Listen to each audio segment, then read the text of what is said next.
Salam sejahtera, terima kasih kena bersama dengan saya di Nazilin Unity Channel. Wah, persoalan orang dalam ruangan komen, mereka nak tahu siapa sebenarnya yang report tentang skandal pasir di Selangor yang dikatakan membabitkan pemimpin politik berpengaruh. Ada yang menuduh kononnya mungkin penyokong kerajaan. Ada yang menuduh kononnya mungkin orang yang tak dapat bahagian rasuah. Jadi hianatlah kan. Dia hianat kawan sendiri sebab tak dapat bahagian. Mungkin, kata mereka. Ada juga yang kata mungkin tiada yang report, tapi SPRM menemui bukti sendiri di dalam audit ataupun pengiraan audit kepada akaun. Dan ada juga yang kata bahawa mungkin laporan itu dibuat sendiri oleh MBI.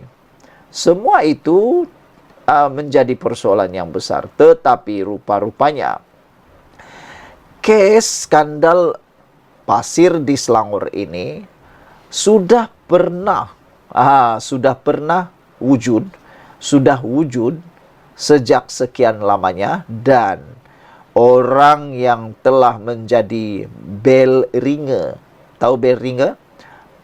Pembunyi loceng, yang memulakan loceng itu, atau mungkin memulakan isu ini, menurut laporan di mykmu.net ini ialah Cik Gubad.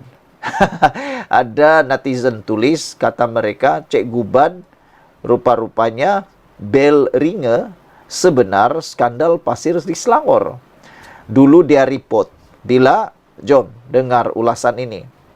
Selain dari isu GISBH, isu yang paling panas berlegar di kalangan rakyat Malaysia adalah isu Raja Pasir Selangor.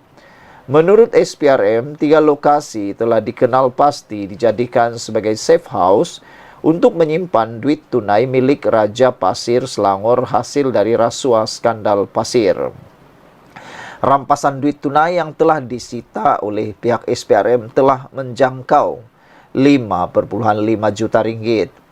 Ketua Pesuruhjaya SPRM Azam Baki juga memaklumkan pihak SPRM percaya masih ada duit rasuah tersebut disimpan dalam bentuk pelaburan.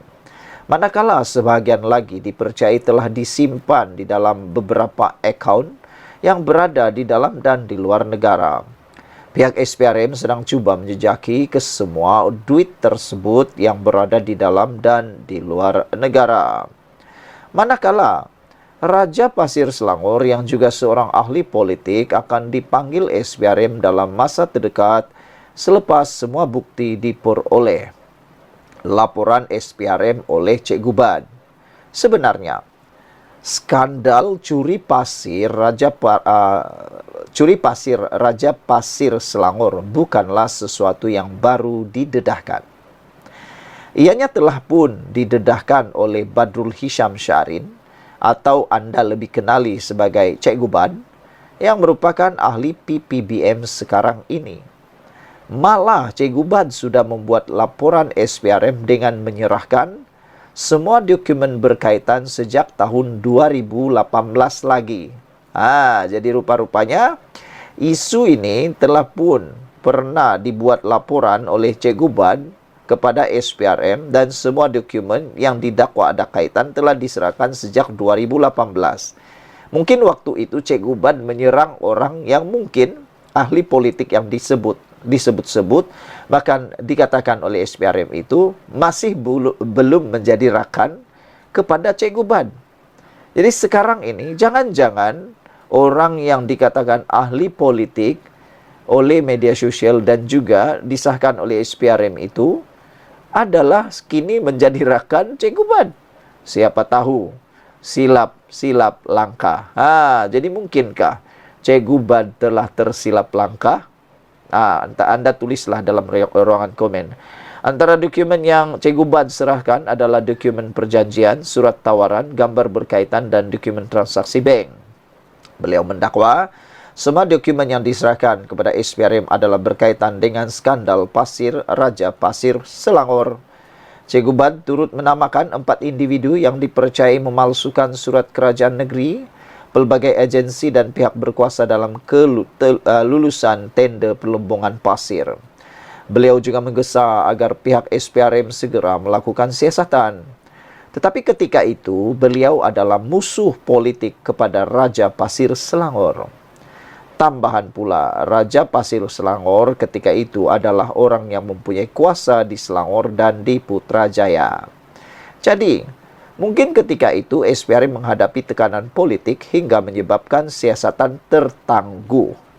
Tetapi kini, pastinya, Cik Gubad tersenyum lebar dan rasanya sudah boleh sedekah pisang di masjid. Tahniah Cik Gubad kerana telah menjadi bel ringe sebenar skandal Pasir Selangor. Sekian dulu untuk kali ini. Jangan lupa tinggalkan komen Anda. Salam sejahtera. Terima kasih kerana bersama dengan saya di Nazilin Unity Channel. Pendakwaan terhadap Daim Zainuddin semakin hari semakin mengejutkan kita.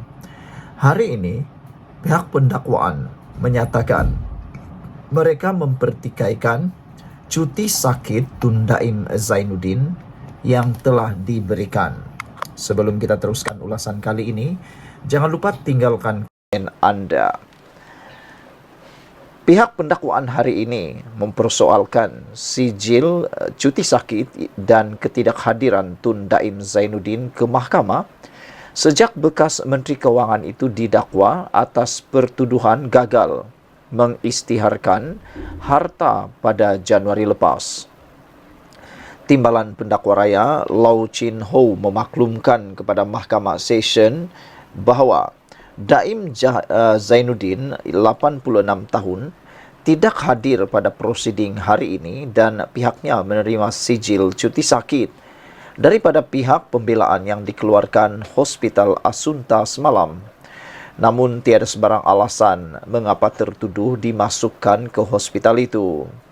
Kita minta pihak hospital terbabit memberi laporan penuh mengenai keadaan Tun Daim dan kita mahu doktor yang merawat Tun Daim untuk datang beri penjelasan mengenai keadaan Tun Daim sekarang. Kita juga mahu nursing sister yang tanda tangan sijil cuti sakit untuk datang ke mahkamah dan beri penjelasan apa sebab atas apa Tun Daim dimasukkan ke hospital. Kerana tiada sebarang alasan diberikan kenapa beliau masuk hospital dan bila akan dibenarkan pulang, katanya. Mengenai permohonan Daim untuk meminda notis permohonan bagi merujuk persoalan undang-undang berkaitan pertuduhan dihadapinya, Lau mempersoalkan sama ada betul atau sebaliknya ia arahan daripada Daim kerana pindaan tersebut hanya dibuat semalam. Lau berkata permohonan agar Daim menjalani pemeriksaan mental bagi memastikan beliau layak dibicarakan atau sebaliknya perlu didengar terlebih dahulu sebelum prosiding pendengaran bagi permohonan merujuk persoalan undang-undang dijalankan. Ini kerana sekiranya diandaikan Tun Daim tidak fit untuk hadir ke mahkamah, maka prosiding yang selepas ini akan jadi tidak sah dan terbatal, katanya. Timbalan Pendakwa Raya Muhammad Fadli Muhammad Zamri pula berkata, melihat pada rekod mahkamah, tertuduh hanya hadir ke mahkamah sekali sahaja sejak beliau didakwa pada Januari lepas dan pihak pendakwaan pembelaan telah memohon pengecualian kehadiran Daim ke mahkamah melalui sijil cuti sakit daripada Hospital Asunta. Perkara ini perlu diberi pertimbangan dan penekanan yang khusus, memandangkan ia memberi satu kesan kepada mahkamah memandangkan tertuduh gagal mematuhi arahan-arahan yang diberikan oleh mahkamah seperti mana jaminan diberikan oleh mahkamah kepada tertuduh. Alasan tertuduh tidak hadir ke mahkamah tidak boleh dijadikan satu sandaran, memandangkan alasan diberikan itu tidak mengikut pekeliling atau arahan daripada Ketua Hakim Negara berkenaan dengan penangguhan atau ketidakhadiran tertuduh ke mahkamah, jelasnya. Muhammad Fadli berkata sijil cuti sakit itu tidak menyatakan Daim unfit untuk hadir ke mahkamah hari ini selain tanda tangan pada sijil tersebut adalah daripada nursing sister, bukan pengamal perubatan. Mahkamah perlu beri arahan tegas kepada tertuduh jika beliau ingin memohon penangguhan. Mohon untuk tidak hadir ke mahkamah. Segala peraturan ditetapkan perlu dipatuhi supaya ini boleh dijadikan sebagai satu sandaran, bukan sahaja kepada mahkamah ini, tetapi kepada mana-mana mahkamah seksyen dan magistrate, katanya lagi. Sekian untuk kali ini. Jangan lupa tinggalkan komen anda, tekan butang subscribe